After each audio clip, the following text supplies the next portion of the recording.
É isso, chegamos. Nesse momento são 3 da tarde. Eu sou o Glauco Keller e está no ar mais um programa Subtexto pela sintonia da Rádio Fiscar em 95,3 FM.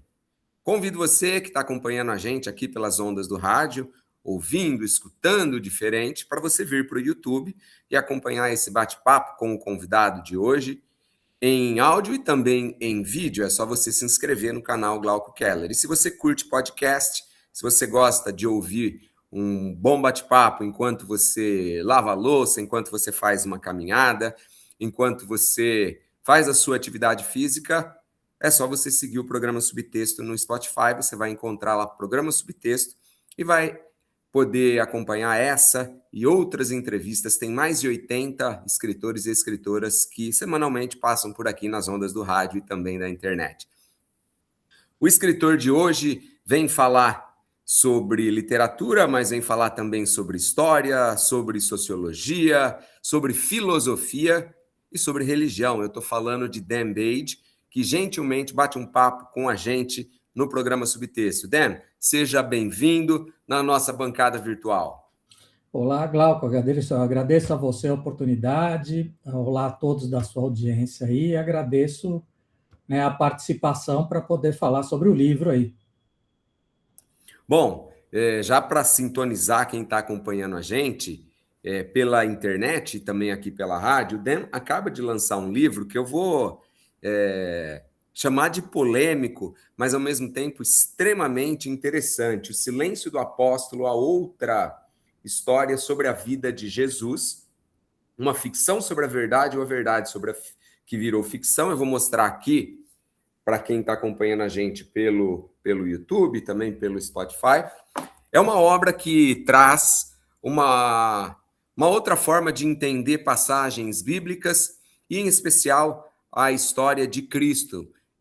Dama apresenta um Cristo mais humanizado e um Cristo relido a partir do olhar de um apóstolo que ficou esquecido pela Bíblia, pelo Novo Testamento, pelo cristianismo de maneira geral. Dan, você é um cara religioso? Então, religioso não. Se você entender, vamos definir religião, né? Acho que esse que é o grande, né?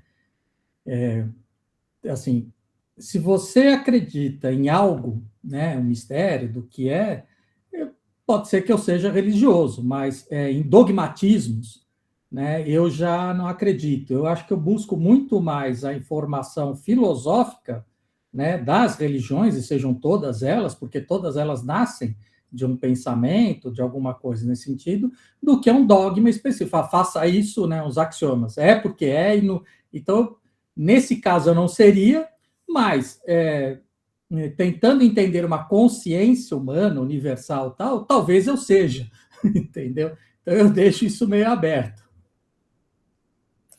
Dan, na sua obra, você cria um narrador que recebe escritos de um apóstolo que teria sido apagado historicamente, e esses evangelhos chamados de evangelhos de Adrianos trazem a história a história de Cristo a partir de uma outra perspectiva, ou seja, Cristo teve um guru, que é esse narrador, que de certa forma orientou uma pessoa mais velha, e a partir daí, milagres, passagens bíblicas, interpretações históricas são relidas. Fala um pouquinho da sua intenção com o livro e a ficcionalização ou não dessas passagens. Então, o livro ele começa sobre o testemunho de uma pessoa que conviveu, um chamado 13º apóstolo. E enquanto eu escrevia, né, eu via essas coisas do manuscrito e tal, o que me chamou a atenção que eu descobri, veja que interessante, eu descobri isso enquanto escrevia, né, eu pesquisei sempre, né, mas existe um apóstolo amado, os evangelhos canônicos de João, que ninguém sabe quem é. Coincidentemente, encaixa muito bem na figura do tal Abed White, que é o cara que supostamente eu recebi os manuscritos, chama Evangelhos de Adrianos, porque foi determinado assim, porque foi descoberto os manuscritos na época do imperador Adriano, aí se manteve, aí a ordem secreta me entrega isso, né, a Ordo Veritatis, que é uma ordem que guarda estas coisas, ela me entregou parte em grego, né, parte em latim, porque o Adriano, como eu já tinha um certo problema com os cristãos naquela época, ele achou aquilo interessante, né, e manteve e tal. Isso chega até a gente, na verdade, é a narrativa, né, os escritos do Abed falando do tempo que ele conviveu, do tempo que ele desde conheceu. Abed era um filho de uma judia da diáspora, com Nabateu, né? Tinha a mãe dele, no caso, tinha um parentesco com José, que era o pai de Jesus, e aí que ele conhece, né, que ele vai para Nazaré, passa um tempo ali, vai embora, Jesus nasce, depois cresce e tal, e vai procurá-lo. E eles vão para o Oriente e voltam. E aí, quando eles voltam, né, com toda... O Abed sempre foi um cara muito voltado à filosofia naquela época, principalmente no mundo helênico ali, que ele nasceu ali em Alexandria e tal. Então ele busca, e era muito normal, né? O pai dele tinha um pouco de dinheiro, então era muito normal, né, os filhos buscarem esta cultura nessas escolas filosóficas. E aí eu não vou dar spoiler, mas existe um motivo para Jesus buscar Abed, né? E aí ele procura Abed nesse caso, e aí e Abed estava em Éfeso, quando Jesus vai e vê que existe um mundo além de uma cidade, né, pequena, como Nazaré e tal, o Abed fala, quer vir comigo? Eu estou numa jornada, né? Se você tem perguntas, porque ele tinha uma série de perguntas ali, talvez você encontre respostas ou mais perguntas. E aí vão lá, fazendo todas as coisas. Essa ação é importante frisar que essa ação do Abed e essa construção filosófica de Yeshua no Oriente não está no livro. Eu vou abordar num terceiro, né? Esse primeiro, ele trata da volta de Abed Jesus para Nazaré, para fazer isso que Jesus coloca como missão, de tentar levar informação, consciência, porque ele vendo que existe um mundo, né, e existe uma outra informação, ele fala, aquele povo não pode ficar desse jeito, então ele cria esta missão, né? Então, assim, o primeiro livro, esse é o que trata essa jornada de Yeshua até a morte dele. O segundo já é mais sobre a construção de Paulo em si, em cima do que herdou, né, de Yeshua. E o último, será essa coisa mais filosófica. Então, esse livro ainda não trata do que eu acabei de falar. Mas é isso, ele volta, né, e aí começa a jornada propriamente dita, né? Odem, por que você optou por trazer os nomes de Cristo, de Maria Madalena e de outros apóstolos e outras figuras, não em língua portuguesa? Então, para dar mais coerência ou mais autenticidade pro manuscrito.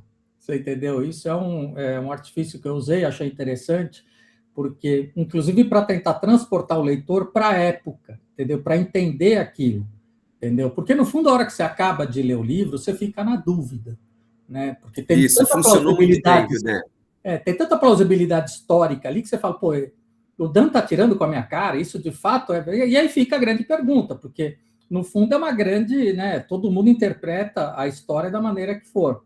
O que esse livro ele traz de bom, e acho que eu reforço, é que assim, se você tirar o mito dogmático que foi construído no século II, terceiro, aí por diante, em cima de Jesus, você tem uma mensagem, né? Uma base filosófica importante. E é até uma discussão que eu estava tendo outro dia não, já faz um tempo, né, com uma pessoa que ele falou, não, você acredita no Jesus histórico, Jesus divino, tal, e essa discussão. Aí eu virei para ele e perguntei, tá, mas sendo histórico, divino, existendo, o que importa? Você não tem uma mensagem filosófica extremamente interessante para pesquisar? Eu vou lá querer saber se Sócrates... Eu não sei se Sócrates existiu, o pessoal fala que Sócrates existiu, mas o que é acreditado a ele me parece extremamente interessante. Sócrates nunca escreveu nada.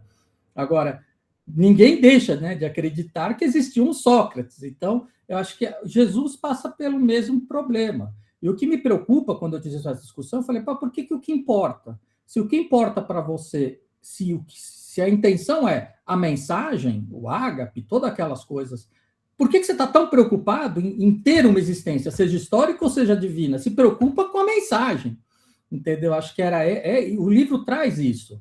Então, quando ele tira todo manto dogmático, você começa a entender a pessoa, o homem, e aí você define. Eu quero ele divino ou não. Aliás, para mim, uma pessoa que tenha existido, seja socrático ou não, tal, que tenha feito ou tentado levar uma ação como Jesus, Yeshua tentou, já é divino por, por conceito, né? Isso, pô, o cara, caramba, ele fez algo, né? E aí existe essa dúvida, se existiu ou não, tal. Depois que eu terminei o livro, fiz todas as minhas pesquisas, hoje eu tenho a convicção que existia uma figura histórica, entendeu? E aí eu sempre falo, quando as pessoas me perguntam por quê? Porque Paulo não pegaria do nada, entendeu?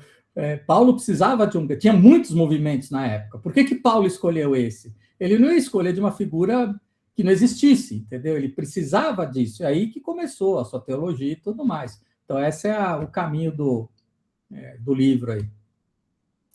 Esse é o programa Subtexto, eu sou o Glauco Keller e hoje eu tenho o prazer de receber aqui na nossa bancada virtual da Rádio Fiscar em 95,3 o escritor Dan Bate, que acaba de lançar a obra O Silêncio do Apóstolo, a outra história sobre a vida de Jesus, que é um livro tanto polêmico quanto encantador. Eu gostei muito, é um livro de capítulos curtos e cada capítulo tem muita ação e você vai conhecer um Cristo filósofo, um Cristo questionador de dogmas, de práticas religiosas, que muitas vezes, como o próprio Dan destacou, foi apagado ao longo dos tempos. Se você está acompanhando a gente aqui pela Rádio Fiscar, pode vir para o YouTube acompanhar a gente no canal Glauco Keller, em áudio e também em vídeo.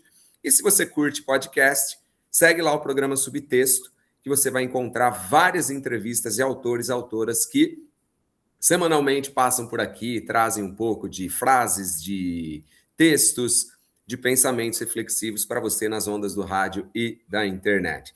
Ô Dan, você sabe que a primeira vez que eu me deparei com a figura de Cristo, sem ser a partir do viés religioso, da perspectiva religiosa, que é justamente o que você faz, foi, acho que há uns 30 anos, com o livro Mundo de Sofia, do Justin Garden, mas, obviamente, ele faz assim, um capítulo bem curto sobre a figura de Cristo, o Cristo religioso, o Cristo filósofo, o Cristo pensador, o Cristo questionador, e você vai além, né? Você busca reescrever, a partir de uma outra perspectiva, a história de Cristo. Eu queria que você falasse um pouquinho da pesquisa que você fez, porque eu percebi no livro, assim, um grande conhecimento por parte do narrador e, consequentemente, do autor também, da história da vida de Cristo, mas também da história da filosofia grega, da mitologia grega. Quanto tempo você demorou para produzir a obra, assim? Demorou. Se demorou, cara. Demorou, eu me batia, tal. E é engraçado, porque, assim, a obra, ela cai naquelas... ela preenche muitas lacunas, porque você tem muitas lacunas. Você tem... provavelmente por conta de todo o dogmatismo que fizeram sobre, né, a narrativa. Então, assim, quando você lê a Bíblia em si, quer dizer, você fica meio perdido, quer dizer, acho que até de propósito, né? Não querer entender né, e execute o que eu digo. Aí tem os intérpretes da fé, né? Então você acaba seguindo. Então, cara, deu muito trabalho, e foi o que eu te falei, conforme eu escrevia, eu pesquisava. Eu comecei a ver isso, veio este insight de tentar ver outras... eu vi que não existe, eu procurei também na literatura quem teria feito, né? Teve Saramago que fez, mas ele traz muito para o divino, tal. Eu tentei buscar na literatura, e não tem gente que escreve muito historicamente, não tal. Falei, mas não existe um romance, né? Não existe um caminho, como se alguém tivesse. E aí, cara, é fonte que... Entendeu? A Abed entra como... Por isso que eu falo, quando você lê, fala, pô, mas esse cara, será que é uma das fontes que, né? Porque foi escrita, só a Bíblia tem esse detalhe, né? Marcos, depois Mateus e Lucas, que beberam uma outra fonte, que fonte era essa? Então, ele começa a preencher lacunas, inclusive de figuras, sem muita explicação na Bíblia, que você, na pesquisa, você acaba... foi uma pesquisa investigativa, né? Essa que é a verdade, fui fazendo, isso demorou um bom tempo, porque eu fazia, olhava, escrevia, pensava, buscava, recebia informações. Por exemplo, tem figuras ali, que não posso dar spoiler, mas José de Arimateia é uma figura que, se você perceber, não é só uma figura, né, no contexto, né? Então, tem isso. Então, assim, cara, deu muito trabalho, porque... E mesmo assim, é aquela tal história, né? É Michelangelo, nunca está pronto, né? Eu olho e falo, putz, está faltando coisinha aqui. Vamos ver se no decorrer dos outros livros, né, eu consigo deixar mais claro, porque esse livro, a bomba dele cara, quem era Jesus, né? Realmente, se fosse um homem, né, no seu tempo, como é que funcionava? Então, o livro ele te mostra isso. Ele tinha dúvidas? Tinha. Ele tinha insegurança? Tinha. Porque do jeito que apresenta para a gente, ele vem, né, todo divino tal. Mas, e assim, ele era um cara interessante, entendeu? Sim ou não, o quanto ele era interessante. Cara, e a própria história, quando você pesquisa, você fala, bom, por isso que eu saio do livro convencido de uma figura histórica, entendeu? Assim, e para o tempo, para aquele momento, um cara extremamente interessante para aquele povo, né? E assim, e aí vendo isso, né? Por isso que a gente fala que Paulo tem um papel importante, ele é um gênio do marketing, mas Paulo usou a situação em benefício próprio depois, essa que é a verdade. Então, isso tudo eu tenho que mostrar no próximo. Mas, cara, por isso que eu falo, assim, se não fosse tão relevante, Paulo pegaria outro, pegaria João Batista, sei lá, pegaria alguém, entendeu? Isso que eu estou dizendo, né, não tem. Então, e é interessante isso. Se você olhar este entorno, cara, assim, deu muito trabalho. Deu muito trabalho a ponto de eu hoje olhar a obra e falar, cara, acho que talvez eu tivesse que ir mais a fundo, mas uma hora ela tinha que sair, né? E é curioso quando você fala dessa figura do Cristo humanizado, né? A importância do Abed nesse processo. Ele é um grande provocador de Cristo, né? Aquela passagem, por exemplo, que você relê a conversa que Cristo teve com o diabo no deserto, né? O Abed é o diabo que provoca Cristo e fala: por que você não faz isso? Por que você não muda esse caminho? Por que você não muda essa outra postura? E Cristo reflete e fala: não, se eu fizer isso, eu vou ser exatamente igual aos outros, né? E você tem aí um protagonista, um narrador que interfere diretamente na vida de Cara, Cristo. Né? esse é o capítulo. Obrigado por você ter trazido, obrigado por você ter lido, até me emociono, porque esse capítulo é muito forte por vários motivos. Uma, porque por conta da briga da sucessão após a morte de Cristo, Abed foi meio demonizado. Então pegaram isso e transformaram ele no demônio, pra você ter uma ideia. Então já é o primeiro ponto. Segundo, quem é que estava no deserto junto com Jesus e o diabo para anotar tudo que ele falou? Não existe. Você entendeu? Então, Babed existiu. É isso que quer dizer. Esta é a ótica do. Por isso que o cara termina o livro e fala: cara, esse cara realmente existiu ou não? Né? Porque não tinha ninguém. Então, assim, a volta deles e a conversa entre os apóstolos, o que aconteceu, deixou de acontecer, é que dão a narrativa da tentação do deserto. Só que de uma maneira modificada, segundo o livro, segundo a Beth, segundo eu, Dan. Então, cara, você trouxe um ponto aí, por isso que eu falo. O livro ele tem essas peculiaridades que vale a pena ler, porque você fica na dúvida. Mas o mais importante da dúvida é que é exatamente isso, você vê as dúvidas de um ser humano da época, entendeu? De Jesus, você vê e Abed ele faz esse papel, ele é meio paisão, né? Ele é meio, né, o cara, o filósofo tal que coloca. Mas também você vê a figura de Jesus, que é uma figura extremamente carismática, entendeu? Para a época, com uma boa retórica de. Por isso que a Bed mesmo fala, ele conseguia fazer coisa que eu não tinha paciência, vamos dizer assim, entendeu? Por isso que ia bem, entendeu? E talvez por isso que, aí voltando agora, né, especulando aqui contigo, que Paulo tenha pego essa, porque ele entendeu toda a mensagem, ele falou, tá, mas eu não tenho esse carisma, eu preciso de um personagem. Aí talvez a história de Damasco, de falar que viu, para manter o mito da ressurreição, né, criar, porque assim, por isso que é uma figura extremamente relevante, né, carismática,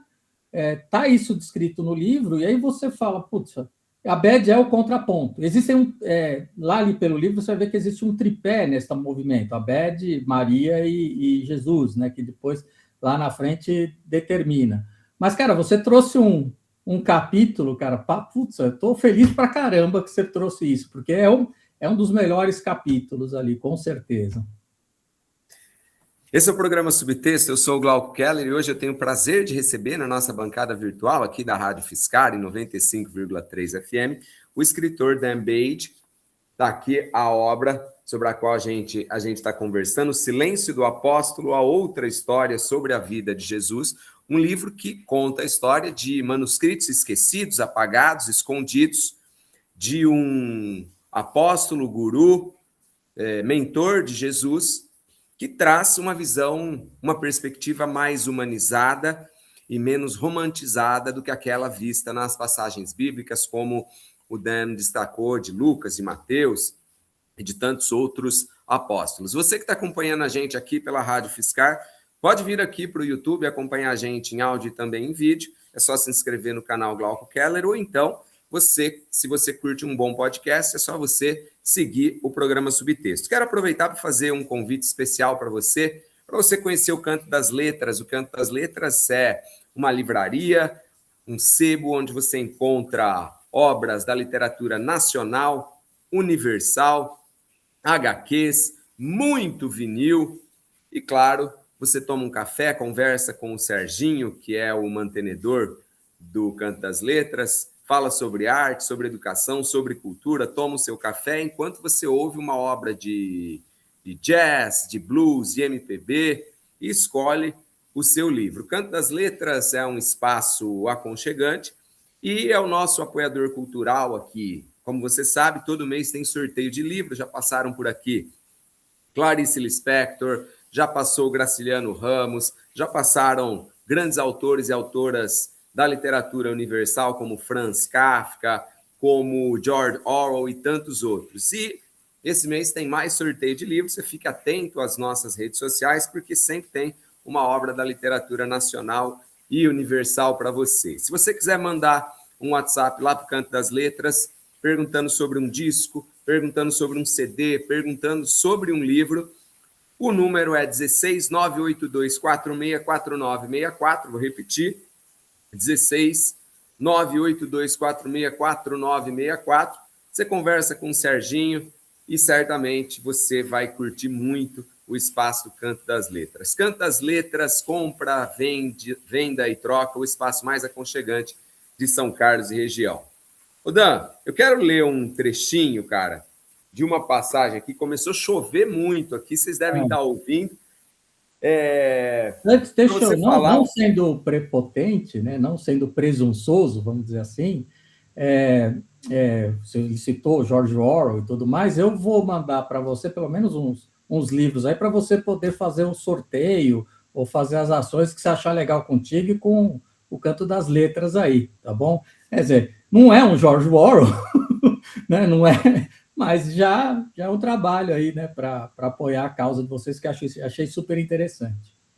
Ô, Dan, que legal. Eu fico muito, muito, muito honrado, muito feliz com a sua gentileza, em especial porque o livro é muito legal. Você que está ouvindo a gente, conheça.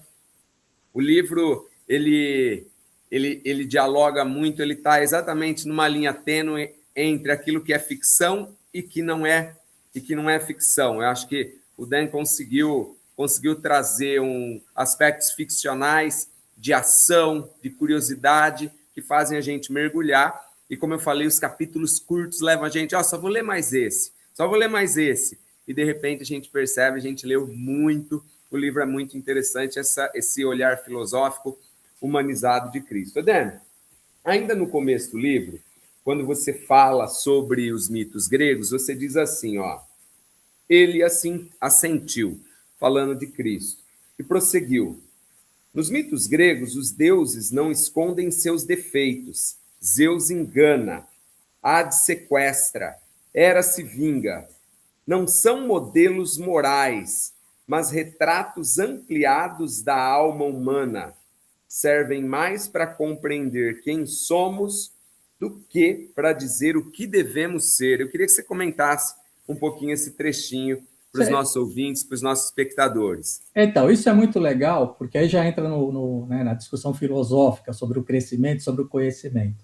Se você levar em consideração que um judeu dessa época, né, um hebreu dessa época, vivia sobre uma conduta rigorosa, né, de regras, né, o livro da Torá e tudo mais, quando ele se depara com esse outro universo de outros deuses, porque ele sai da caixa dele, quer dizer, ele, a caverna de Platão, ele simplesmente consegue...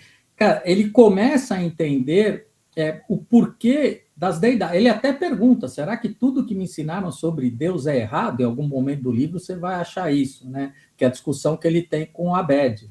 Quer dizer, não depende de onde você coloca a sua ótica de erro, né? É um conceito, né? Então, essa história, quando ele começa a perceber, assim, qual exemplo que Deus, né, o Deus do hebreu me dá, e qual exemplo que todos esses outros deuses, né, todas essas outras crenças me dão.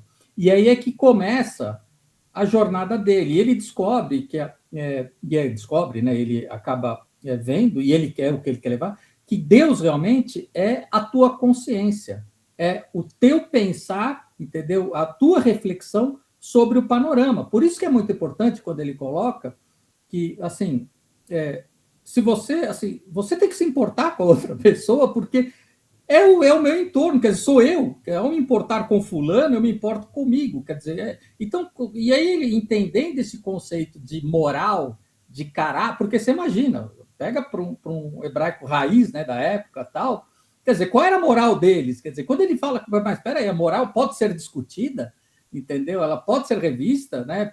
Eu posso questionar, que, aliás, se você for ver a história, o grande problema dele, né, ele foi crucificado porque ele questionou a moral, né, do Sinédrio e tudo mais, do começo ao fim, né, regras absurdas de não poder curar no sábado, né, no sábado. Quer dizer, isso que, no fundo, ele já era um contestador desta, né, da coisa. E quando ele entende as outras crenças, os outros mitos, né, para entender melhor, é que ele fala, se eu preciso entender melhor a mim, eu preciso eu mesmo entender melhor o resto.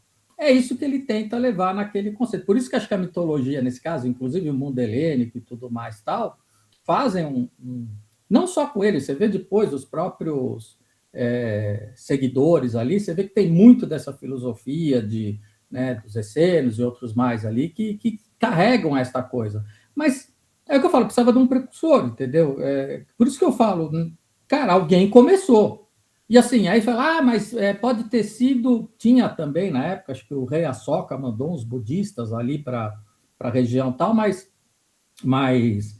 para tentar levar um pouco do... Mas você veja que quando ele traz a mensagem de Exu, não é só budismo, ela é histórica, ela é uma série de outras coisas. Então, aí você chega e fala, tá, mas então houve contaminação. Cara, se não fosse um judeu dentro do povo judeu, não tem contaminação. Então precisava de um pivô. Quer dizer, a lógica, né, histórica fala, cara, precisava de um pivô. Entendeu? Assim, tinha que ser um judeu falando para judeu. Vem um monge um monge do rei. Tá? Não entra ali. Não sei eles são muito fechados. Você entendeu a história? Então você imagina. Por isso que dá a autenticidade histórica para esta figura. Entendeu? Porque, por isso que eu falei, cara, eu fiz uma pesquisa absurda. Cara, como é que pode, o que não pode, qual foi a contaminação ou não teve, e aí filtrou, foi que deu essa história. Então, existe esse entorno do livro, essa discussão, né, que a gente fala, né, e que isso que é legal, que a gente está fazendo aqui. Entendeu? Por que o livro ele está assim? Ele não é porque ele é porque existe uma série de questionamentos sobre, né, o que foi feito. O que é legal que você fala é que o livro é isso mesmo, e cada capítulo ele é um manuscrito do Abed. Né? Eu coloco o manuscrito, no final faço uma nota histórica para relacionar ao que o canônico fala, porque muita gente não lê o canônico, né, para entender o que é, né? E aí e é legal também que tem vários provérbios que iniciam o capítulo do próprio Abed, que também é legal, né? Eu até fiz camiseta, serve para alguma coisa.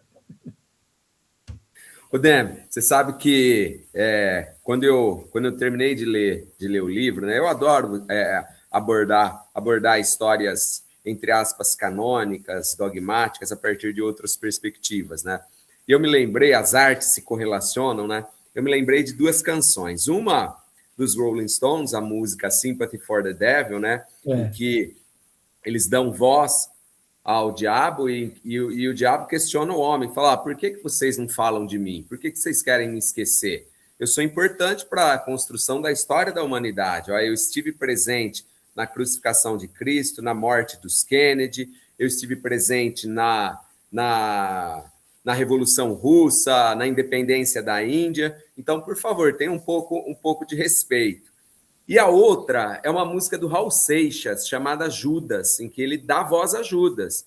Ele diz, olha, eu passei para a história como um traidor, mas, na verdade, eu era um amigo de Cristo e o cristianismo não existiria não fosse a minha figura, né? Então, essa abordagem a partir de uma outra perspectiva e o seu Cristo humano, o seu Cristo parecido com qualquer pessoa, né? Com o mendigo, com o psicólogo, com o médico, com o professor, com a faxineira, com a doméstica, eu acho que é extremamente pertinente a partir de um enredo que relê uma história que todo mundo conhece, mas que a gente vai ver que a gente não conhece tanto. E eu queria perguntar para você se você teve ajuda nessa pesquisa, porque eu fico lembrando, por exemplo, do Dan Brown, que escreveu o Código da Vinci. O cara tem lá 15, 20 pessoas trabalhando em pesquisa histórica. Você teve a ajuda de alguém, né?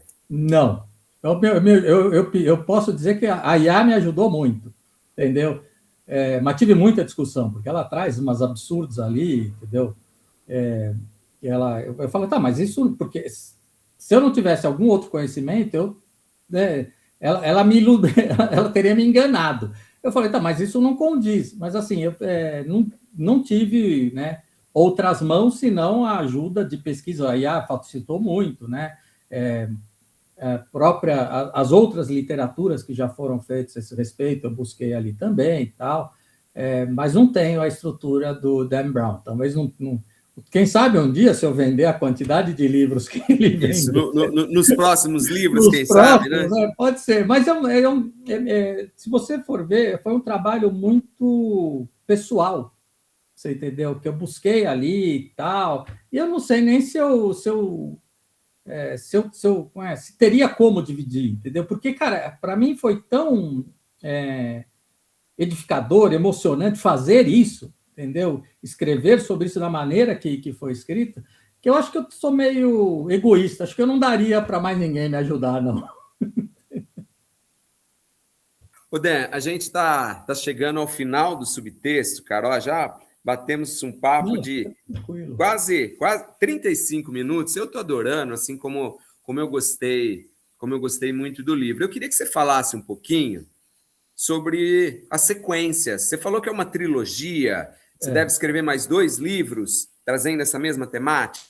Então, a intenção é essa. Eu sou um procrastinador nato, então já começa por aí, entendeu? E assim, e é um livro que quando você escreve, entende, faz pesquisa, você olha e fala, se ele tem que maturar, né? Ele tem que ficar ali, tem que fazer você ficar pendurar no varal ali, se olhar tal, porque ele tem essa nuance, não é cuspir as coisas, né? Então, assim, quando eu comecei a escrever, eu pensei, né, e falei, vou fazer um.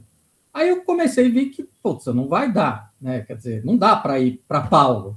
Paulo é uma história à parte. Então, assim, primeiro eu falei, tá, deixa eu me concentrar nesta coisa, né, na jornada de Yeshua. Aí, assim, o problema que tem, por que o cristianismo é o cristianismo, a gente precisa entender quando Paulo entrou, né, e transformou a Cristo S.A., vamos dizer assim, né, em empreendimento. Então, precisa entender isso também, por que os apóstolos debandaram, precisa entender esse contexto, né, de uma maneira também histórica e plausível. E, por fim, vai ficar a lacuna de que, assim, existe uma jornada, né, de Yeshua, existe a mudança em cima da Cristo S.A., mas o porquê? Quer dizer, existe um fundamento inicial da própria construção do Abed e da construção Abed junto com Jesus dentro da jornada deles, para que dê motivo. Então, aí eu falei, bom, eu preciso terminar nisso numa trilogia, só que eu começo aqui, vou para Paulo e volto depois para a primeira. Quer dizer, se você, futuramente, os 3, quando estiver lançado, você consegue ler o primeiro, o segundo, o terceiro na mesma ordem. Mas como alguns autores fazem, às vezes a gente coloca, né, as coisas meio em outra cronologia, vamos dizer assim. Eu tenho eu comecei, eu fiz um tempo atrás aí que era meio sobre consciência, tal, essa coisa toda, mas ele é muito mais de pesquisa. Eu retomei ele e também preciso terminar, porque eu escrevi, lancei, achei que estava meio muito fraco, tal, e de fato estava fraco. Agora estou reescrevendo esse também. Então a intenção é isso, né? É ver se eu saio do meu marasmo procrastinador, porque, cara, dá muito trabalho. Putz, não, cara, você escreve, porque o trabalho não é só pesquisa, é você ler, entender e falar, cara, isso está batendo, isso não está batendo. Esse livro foi isso, graças, né, a Deus, vamos dizer assim, ele saiu. Dan, quem quiser conhecer um pouco mais de você, quem quiser comprar O Silêncio do Apóstolo, como é que faz? Então, eu tenho a rede social ali, o Instagram, o Dan Beige, né? D-A-M-N, Dan, Beige, B-I-B-E-I-G-E, né? Beige, Dan Beige, no Instagram. E tem o site, que é o site que também é esse danbeige.com, né? Mas se você jogar no Google O Silêncio do Apóstolo, ou o próprio nome Dan Beige, você vai para o site. O livro hoje está à venda somente no site e na Amazon, né? Eu pretendo colocar em livraria, estou até falando com uma editora agora aqui, mas é muito difícil. Hoje em dia, você não sabe como é que é, né? Escritor novo aqui é meio complicado. Eu vou tentar trabalhar para colocar ele em livrarias. Mas eu já tenho vendi já alguns aqui pelo site, tiveram muito interesse. Assim, felizmente, assim como você, quem leu gostou, tive até uma crítica agora de uma jornalista que até me pegou de surpresa, tão boa que foi, que ela achou fantástico, escreve há 30 anos para o jornal, nunca tinha... Eu falei, nossa, não deve estar falando de mim, né? Porque não deve fazer... Mas, enfim, então, assim, está indo bem. Por enquanto só está no site, né, e na Amazon, em digital, né? Vamos dizer assim. Já tem outras línguas, está sendo colocado na Amazon também, inglês, italiano, espanhol. Vamos ver como é que a coisa anda aí. O Dan, o diretor Jim Cameron, quando perguntado sobre o filme Titanic, qual foi a maior dificuldade, ele respondeu que contar uma história que todo mundo já sabia o final e manter o olhar dos espectadores atentos. Você tinha o mesmo problema, certamente. Todo mundo já sabia o que ia acontecer com Cristo. E você conseguiu brilhantemente contar uma história a partir de uma outra perspectiva. O livro é muito, muito interessante. É uma história de ação, sem ser uma história de ação. Como eu falei, os capítulos curtos, as parábolas são relidas. Então, eu super indico para você que está acompanhando a gente pela rádio 95,3, para você que está acompanhando pelo YouTube, vale muito. Dan, espero que o papo tenha sido tão bom para você quanto foi para mim, cara. Obrigado pela gentileza de conversar com a gente.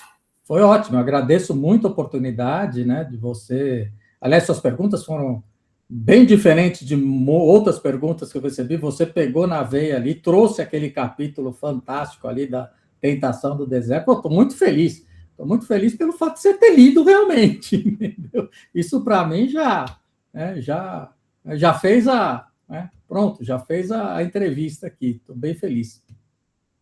Bom demais. Eu sou o Glauco Keller, eu vou ficando por aqui. Esse foi mais um programa Subtexto, mas como você sabe, na semana que vem tem mais um escritor, uma escritora, trazendo palavras, frases, textos na sintonia da 95,3 e também na internet. Grande beijo para você, até lá, tchau, tchau.